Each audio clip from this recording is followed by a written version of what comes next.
So please welcome our next speakers, Giacomo Grecchi, the Business and Sustainability Advisor at Studio. He's coming up, Giacomo, and Sarunas Narbutas, the co-founder of Resistin, who will shed light on how ESG considerations are reshaping the business landscape. Give him a round of applause. New faces to the stage. Good afternoon, gentlemen. Nice to see you.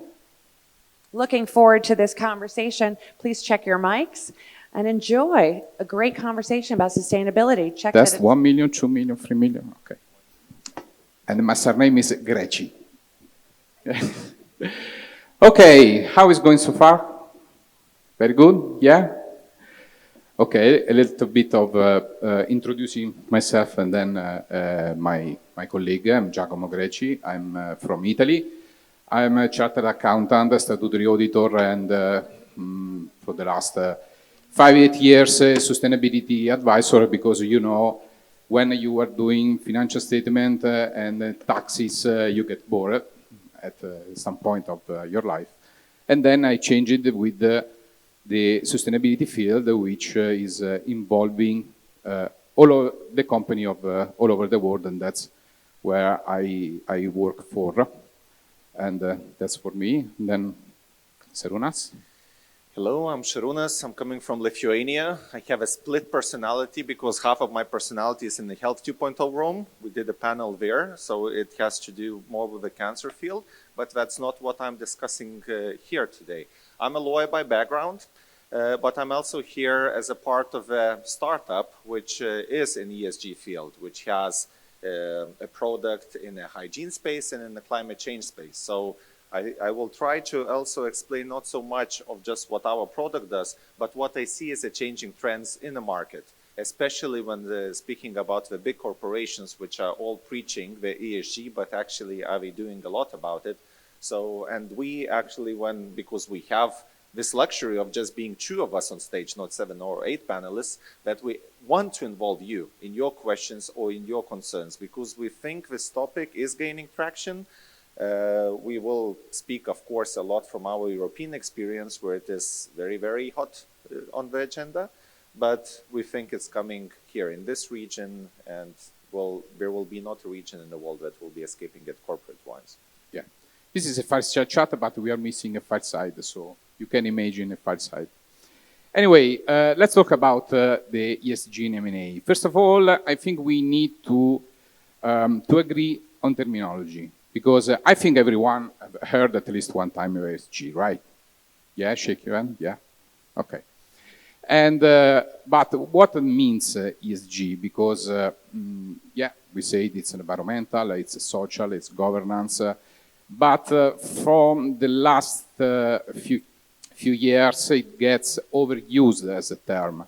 That's why I tend to use the more sustainability as ESG, because it's not about something which are independent from each other. Because we cannot think about the environmental without thinking the social, without thinking the governance. Because sometimes governance is getting underrated under the ESG, but it plays a very big role on ESG. And everything is connected, but especially in M&A, it's important to define what ESG means for your business, what's your goal, what's the materiality of the ESG that you are looking for, which must be connected to the potential seller. ESG is also must be a measurable outcome. It's not like an intent. This is some pathways that the company must do in their process.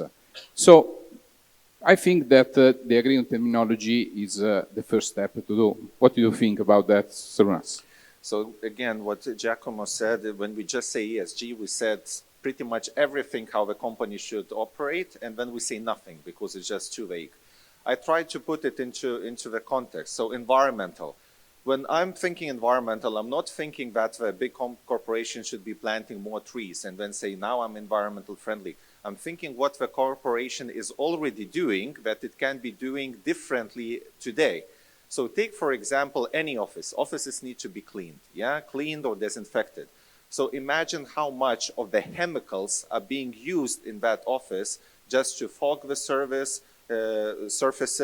and the chemicals, and that your workforce is inhaling it. And when they are inhaling it, it causes diseases over time. And then is it this the cost which is being calculated in the corporate thinking? No, it's not. And should there be? I mean, every healthcare policymaker will say, yes, we have the social determinants of health, pollution, the hazardous environment, and etc. Right? So, for instance, and that's what's behind the mindset when we developed the resistant product, which is essentially you coat any surface once with a special equipment, can be the stable, can be wall, can be ceiling, whatever, and it keeps this clean for a year, right? No fogging, no disinfecting, etc. And then what we face as a challenge, the companies are saying, okay, how does it save my costs? We're saying, okay, we will prove you that the product saves costs, but are you thinking now that whatever cleaning service you're hiring, the cost that it will cause cancer to your employees or some other pulmonary disease, or that you will then, 10 years from now, will have to pay fees or in damages causing to environment. And this is not being incorporated today. So what I'm going to be speaking today is, let's say, causing for immediate reaction, but not immediate change in the corporations, because I think this will become reality maybe 5 or 10 years from now, what should be happening now. But we know these are big systems. They take time to change. But if we are not thinking about this today, that means in order to see the real change, we'll probably need 20 years. And same with the governance, and same with the social. It's like all of these impacts, this is the hidden cost of to broader society, but to the corporate profitability as well, that you will pay in future if you don't calculate this as what you need to do and calculate all of the sunken costs, all of the impact that you're making today. Your shares will plummet 5 years, 10 years from now. Yeah, that's right. And from my experience talking with the company that want to approach even the sustainability report, which it's under regulation, which we'll talk a bit later. And they tend to, when you say, what's the sustainability, what's ESG for you? They say environmental, climate change, because this is something that came up at first in our mind. But there are also, like Saruna say, a broad of sustainability matters that we need to address. Human rights, labor, diversity, business conduct. There are a lot of topics which they need to address. And in M&A, the role in M&A about the SDG goes beyond the compliance. Because let's be real, business understand finance, money. But let's take a look at what's happening in Europe, for example. The central bank, they say that they will give money only to sustainable company. Okay? How do we give money? By the local bank. But the local bank, they will give the money only to companies that show that they are sustainable. How they can show to be sustainable about with sustainability report or whatever. I won't talk about the ESG rating because there is a big, I won't say it's a scam, but I want to have also your opinion on this because if you fill up a form for yourself and give a rating, this is not a rating of your ESG compliance. So companies need to show that they are sustainable, and one way is with the sustainability report. Even all the investor regulators, those can give access to all benefits about green bonds or even a loan specifically for the sustainability transformation or sustainability progress, which is tied up with some covenant, with some ESG goal that you need to reach and to be assessed maybe by with the assurance or whatever. So on this, yeah, you said about, so methodology, currently we're living, when we are discussing ESG, we're living in methodology-driven world, where methodologies often are not backed by science. It's something which was created as a process innovation. Let's say you need to have a template to report how your company is doing this and that. Let's say there are smart people from the big four companies or similar who are creating these reports. When we are discussing in the Health 2.0 session there, we always discuss where is the science behind if you ask this or that. And behind many of those, it's not that the science is behind it. It's like what would be an easiest way for the companies to get away with just ticking a box and doing nothing. And this is currently what is happening, and it's currently that's backfiring. Therefore, the more stringent regulations are coming into place. I think we will be discussing a bit about what European Union is doing as such, but bear with me for a second. So in this regard, currently when you sit in the boardrooms and you're saying ESG strategy, someone will ask how we are doing with it. You said, yeah, it's being reported, it's being fulfilled. The problem is the companies do lack content expertise because the topic is very new. So what they know is how to report, to tick the box, and whether they get slapped by the board or by external regulator or not. That's the game. It's not whether they report the real things and whether these things impact the metrics of the company, what I was saying, shares and etc. And it's really, you can evidence this very easily. If you are trading a bit in the markets and you are buying into different funds, you can see the funds which say that they manage ESG stocks or something similar, their admin costs are twice, 3 times more expensive than the funds that do not say they manage ESG stocks. But when you actually look in the stocks, these are the same stocks in the ESG funds and the non-ESG funds. It's just a matter who found a way to convince the buyer, the retail buyer in this case, that it's a better investment. And that all has to do because they filled the table, which was able for them to say that. And when we are moving in the future, right? So we're not probably here to bash about how the situation is, but I think our role here with this chat is probably share our experience that it is becoming a big topic, and this will be a big issue, and there will necessarily be regulation around it, and the companies who choose to do it the way like they are doing right now, well, they will suffer the consequences in negative in terms of the profitability loss, the loss of reputation in the markets which are rapidly changing. Yeah, exactly. The regulation is one topic that we must take care now, because now is already late, we can say, to act on this field. As you may know, Europe, for example, is an high-speed train which is launched on sustainability. They came out with different directives on this, the CSRD, for the sustainability report, the CSDD for the due diligence. There is another one coming out for the rating of ESG, but Europe is just one example because China is already working on the sustainability principle. Australia is the same, all over the world.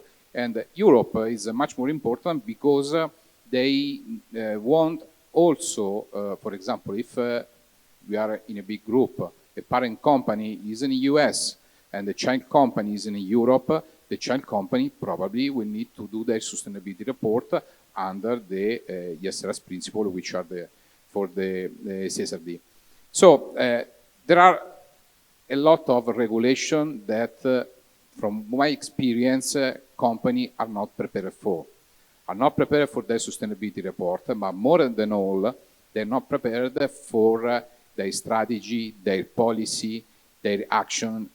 I don't want to talk about the metrics because metrics is another big topic that we can talk about, but because there are a lot of metrics and you need to organize your data collection in time. It's impossible to think to do something, to report something, if you start late on the year and if you have already done something at least 1 year before for the year of the reporting.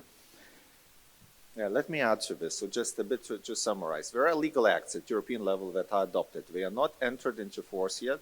They will next year, and the companies will have to report all of the things what they do in ESG, included, let's say, what is your carbon footprint? So every big corporation, it qualifies into specifics, 250 person, over 50 million annual revenue, plus all the banks, will have to calculate it for the first time, because directive requires it, and report it in 2026. So now everyone is working hard to think of a methodology, either within the company, getting some experts, seeing what the local regulators will do, but they will not get slapped on the wrist for reporting rightly or wrongly. They just have to do it first time, hopefully to get it right. But we know no one is born perfect and gets it perfect at the first time.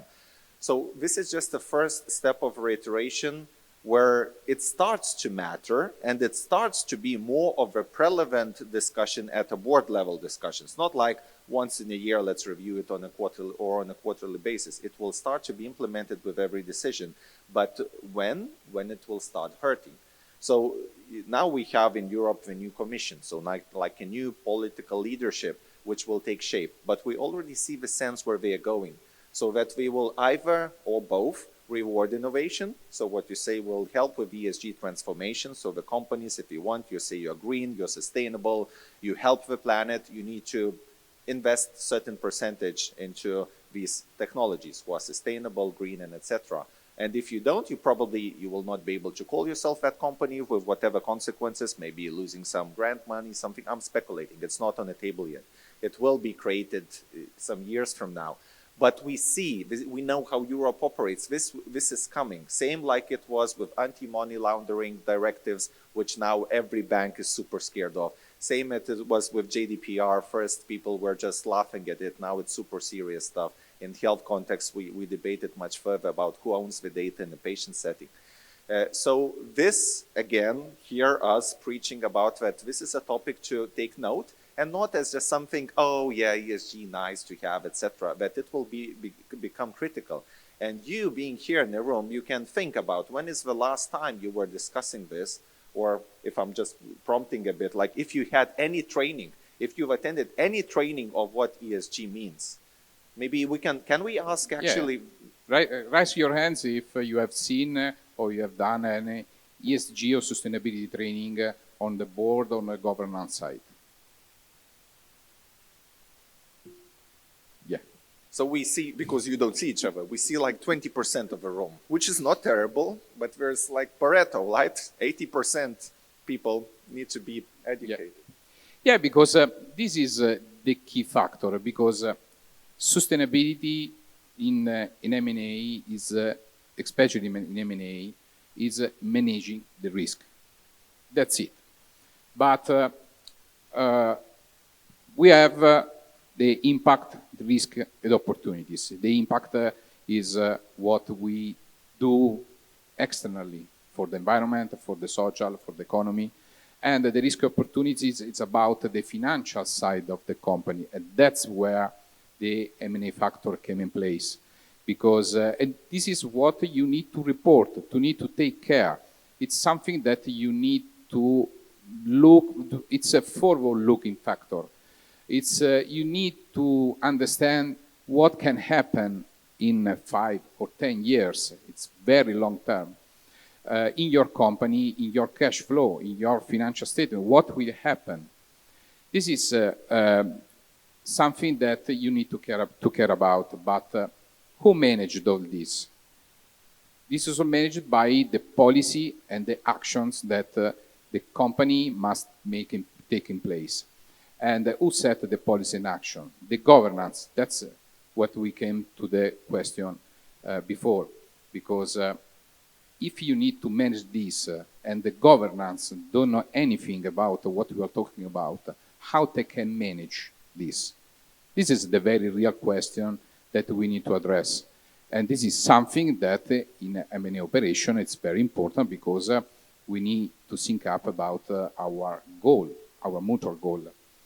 And this is what it's called about the double materiality. I don't know if anyone have heard about this word, double materiality. Yeah, this is a very an evolution of what we were talking about, the impact in the past. But what the key factor for me is about the impact is about a sustainability matter. The financial materiality is about business continuity.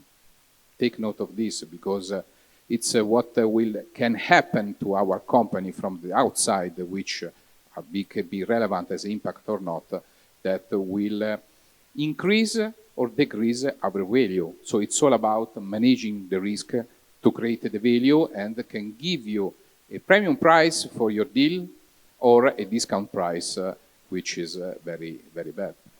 Just again, to build on this part of an M&A decision making. So let's say you want to sell or buy the company or merge the company, and then you do due diligence, and then you bring all of the different parts of the records, and you go to the big four companies. So now these companies will put right now a different emphasis on how important is ESG. Some will continue as business as usual and say like, okay, it's a tick box exercise. You have the processes, all of that. Others will drill you, like what are you thinking on your how you're recycling? What are your contracts with your vendors? What is your health and safety division like? What are you calculating as a benefits for your workforce 10 years from now? So all of the difficult questions, and that from one is like, if you're unaware, you would be saying it's like, okay, we didn't predict this in our timeline. How do we address this? And it's a major topic. Is it a red flag or not? So what I'm saying with this is like already the current field in the top tier is very divergent, either putting a lot of emphasis or minimizing the emphasis on this. And that's something to be aware of. But then when you when you're looking into the price, into the premium that you would pay for the company, which is, let's say, ESG compliant, you would be paying huge premiums currently over share price or whatever materiality of a transaction, but you will be paying for those tick box reports. And that is something also to probably be able to push back. And where, when you are, there are a lot of compliance conferences. I'm not prone to those. Maybe that's more of your field. There's a lot of conferences in healthcare, which is my field. And in the healthcare, what we discussing is in ESG. It is much broader, actually, than in a normal setting, because it thinks how does it impact the patient well-being, how the patients that the products you are creating for, how they're being taken care of, not just their disease, but beyond the pill, if you may.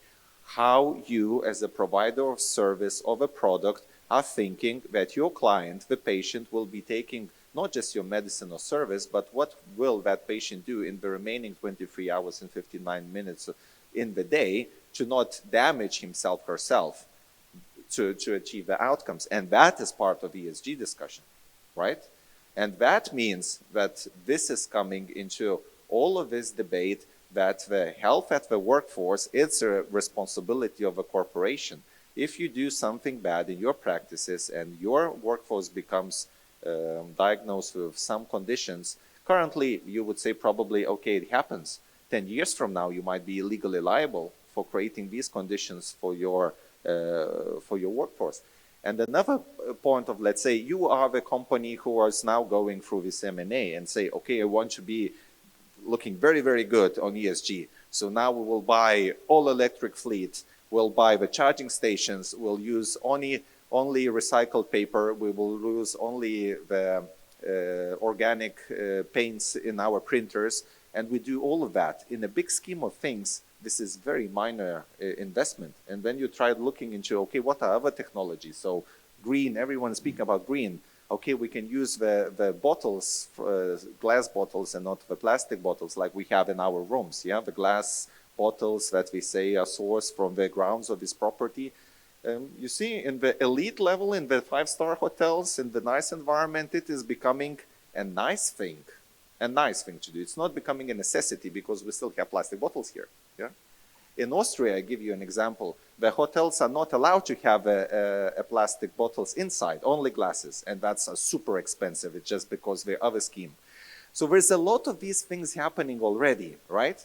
And now I'm coming back a bit of like to the core of our startup, of the idea. We're thinking, how can we create technologies which benefit humanity, benefits corporations? I spoke to you about this antimicrobial coating that lasts for a year. Another product that we have is tailoring the climate change. The same thing, you apply a coating outside, on the wall, on the vehicle, on a billboard, and it offsets nitrogen oxides. You may not heard of that gas, but that's what comes from the combustion engines. It is much, much more potent, harmful to the environment than CO2.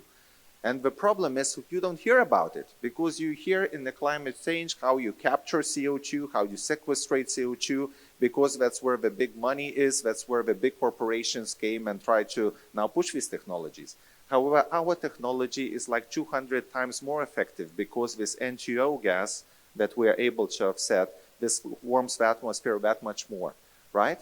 And then we are in this field. It's not about now I'm trying to convince you to use our technology. I'm just telling you that we are a minor blip with a good solution in the market, which is dominated by, of course, very big corporations having good solutions, but those solutions were built to address the tick box exercise, that you are pretending to do something, not actually creating a lot of impact.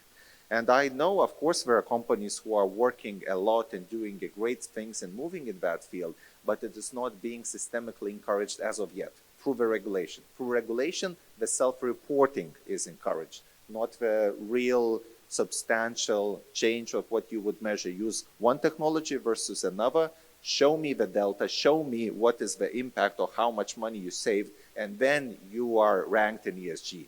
Now, you can use the cheapest or the least efficient product, and you would tick the box that you are ESG compliant. You know what I'm getting at. Yeah, this reminds me of something that happened a few months ago about talking with an entrepreneur about the reducing CO2 emission, and they just wanted to change the bulb. So how much CO2 reduction you can have just changing 50 bulbs? It's not like that. It needs something more. You need to change and think in a different way.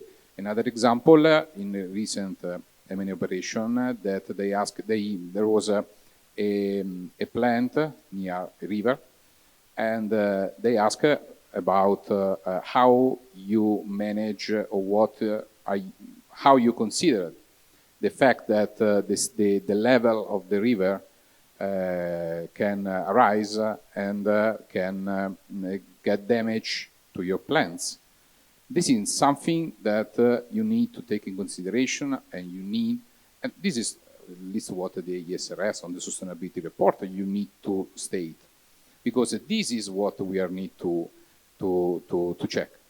And we can have a lot of example about this, but let's get more into the M&A, and how we can go further to considering the ESG factor in M&A.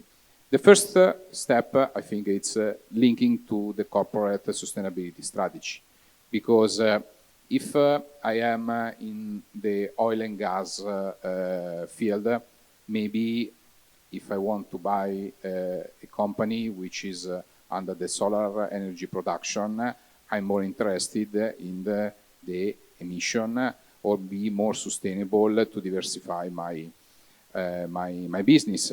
So we need to put some clarity of the corporate strategy. And then a clear view of the material topic of the company, because not every company have the same sustainability matter that need to address. If I am a fashion store or a fashion retailer, maybe I take in consideration the human rights, because we know some big brands where they manufacture their clothes. So this is a very important sustainability matter that we need to address. Maybe those brands will buy the supplier to change the behavior they are doing. For example, the Nestlé, we know that the beans have the workers on the farm have some human rights problem, and then they bought the supplier, and they gave them a good paycheck. They build some school. So this is something towards buying a supplier to have more direct control on the sustainability matter. So we need to have a clear view of what we want to achieve. What do you think about You that? were mentioning on the solar panels as a good example, because it's like something what we say it's good, right? It's like everyone should get more solar panels. So we're in a region with a lot of sun. When we're speaking about wind power, it's also good, it's clean, but it may damage the migration of the birds and the bats, and we have issues. So solar panels is like ultimate good thing, yeah? Like maybe you will argue, and I would be eager to say that. And so that this is also where we, as a resistant, as a startup company, thinking, it's also what we can help in this field, because solar panels here catch sand. In other regions, it may catch dirt. They are not as effective. They may cause corrosion at the longer term, and then they would not fit in. So how we, again, thinking in a ways how technology can help. So again, we apply coating on the existing solar panels, and then sand doesn't stick, the dirt doesn't stick. In fact, we have an ongoing project right now with Dubai ports testing this in this area, because, well, the water is expensive, and, you know, just where we could just spray it with Kercher or high pressure, with a high pressure, maybe you need to use a different equipments and then use the labor force, and that is more difficult. So you see, there are different ways of approaching it, and this builds into what you're saying, thinking about the vendors down the lane. Actually, this has a huge impact, where my expertise, a lot of that is working with pharmaceutical companies, and also from the ESG angle. And the pharmaceutical companies, the mega ones, of course, are the best client that the vendor could have.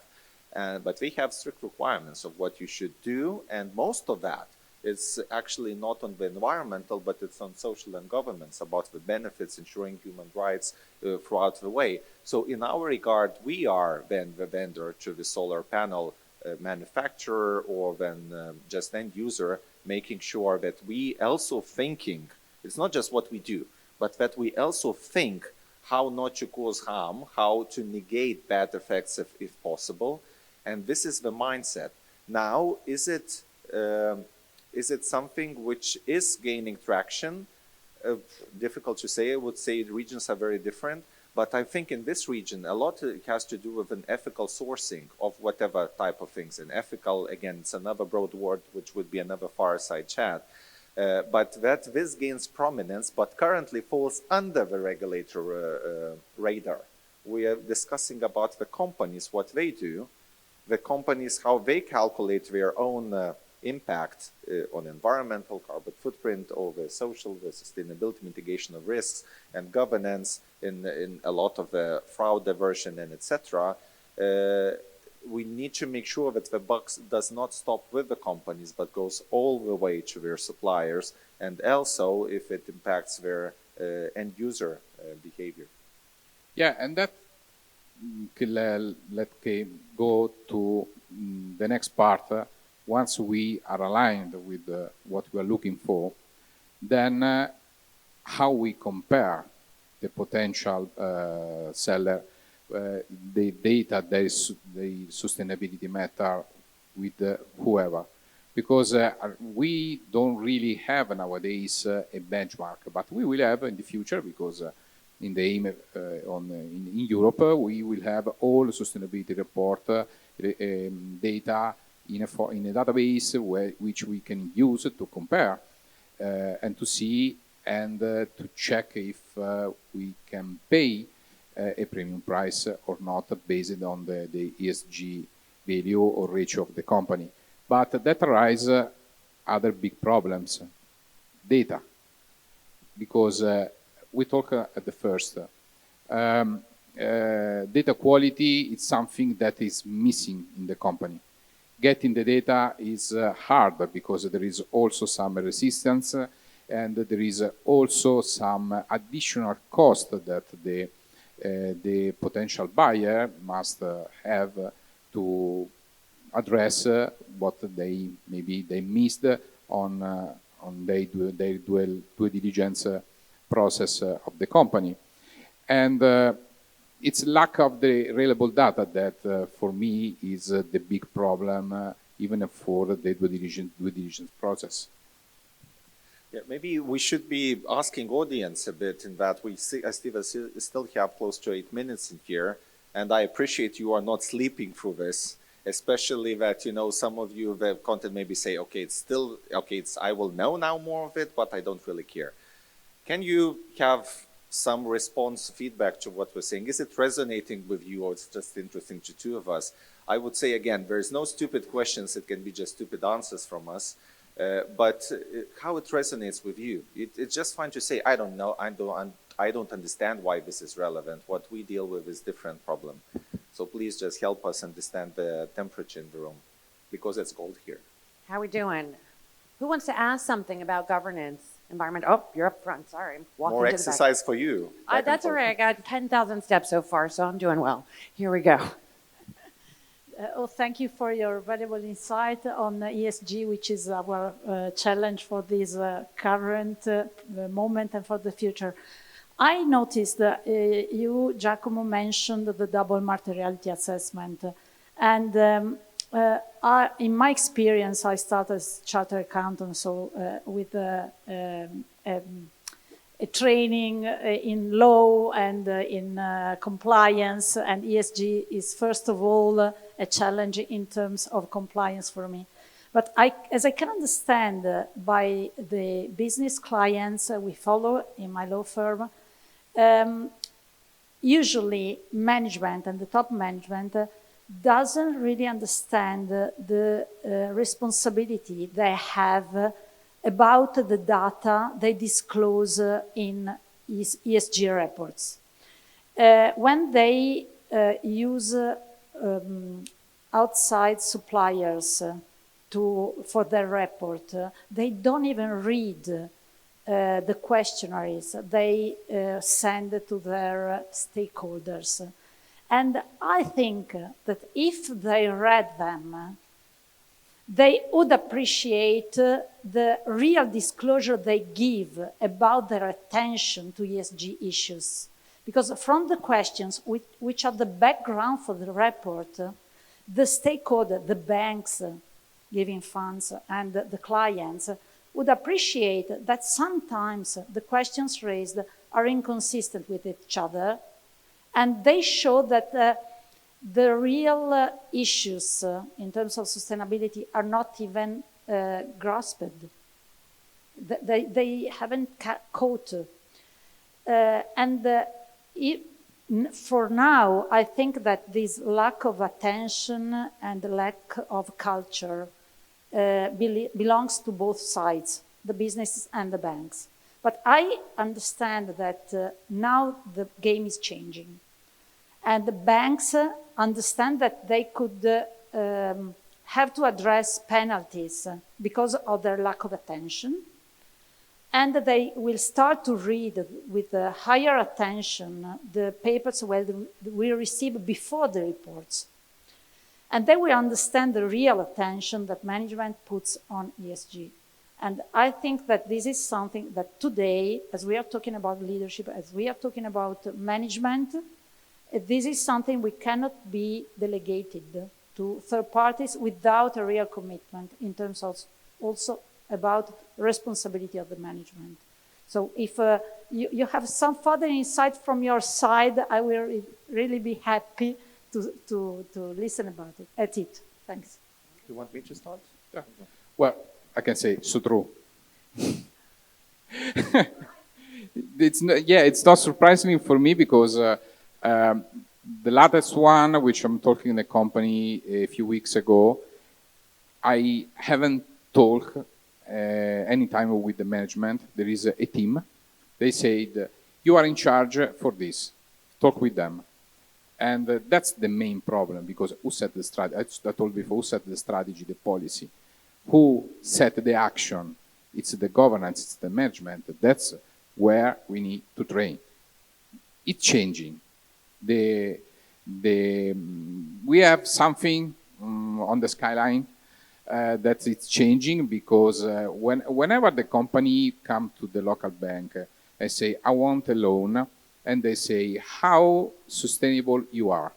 Because the bank, we will have two baskets, one big and one very short, which can give the money to the sustainable company and to non-sustainable company.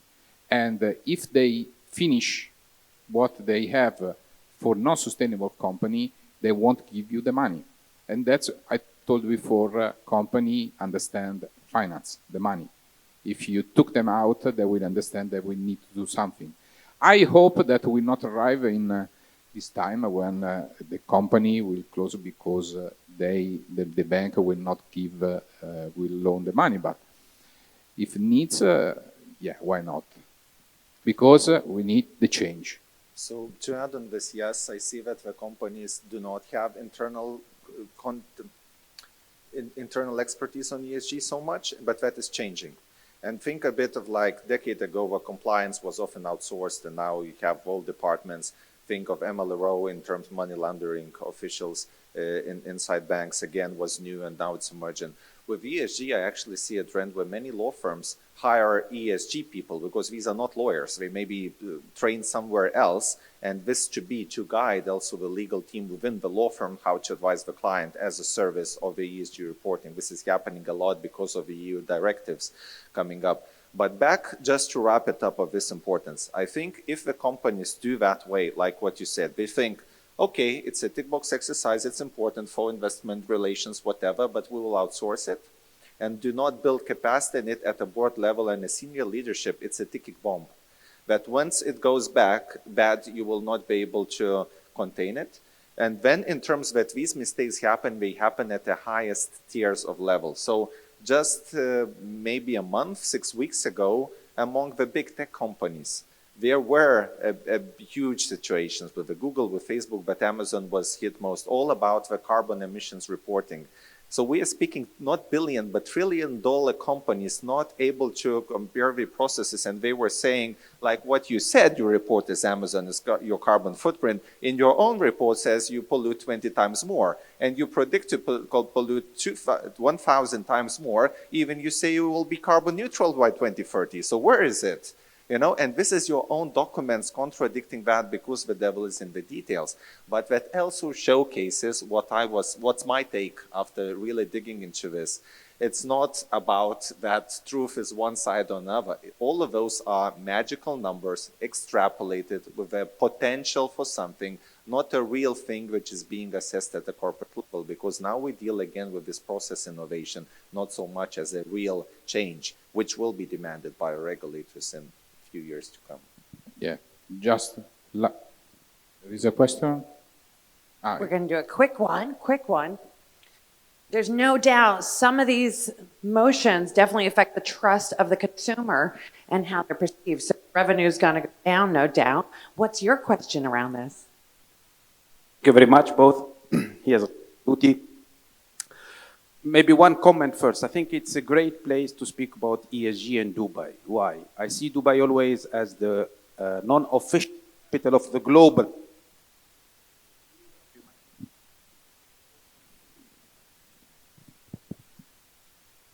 I think you are saying good things about Dubai. You should not be silenced. Yeah, so you can take my microphone. No, because when the times runs up, and then all the Microsoft will shut off. Sorry for that. Yeah, I think it's working better now. No, just to recall, I mean, it's ESG sounds sometimes like it's a Western thing. It's for Western company, for the advanced world, and I think it's a great place to speak about ESG in Dubai. I see Dubai always as the non-official capital of the global South. And if we think about the evolution of the projections of the world demography, so this region, the global South, will determine basically the future of human civilization. So if we will not get it right in the global South, then it will be the end of human civilization. So this is first comment. Second comment is probably a question to you as experts is, one trend in the ESG sphere is the increasing number of regulations. If we take the European example again, so we have CSRD, we have EU taxonomy and so on. So there will be more and more need for reporting, more and more data points to inform investors and to serve the objectives of the European Union with all of these.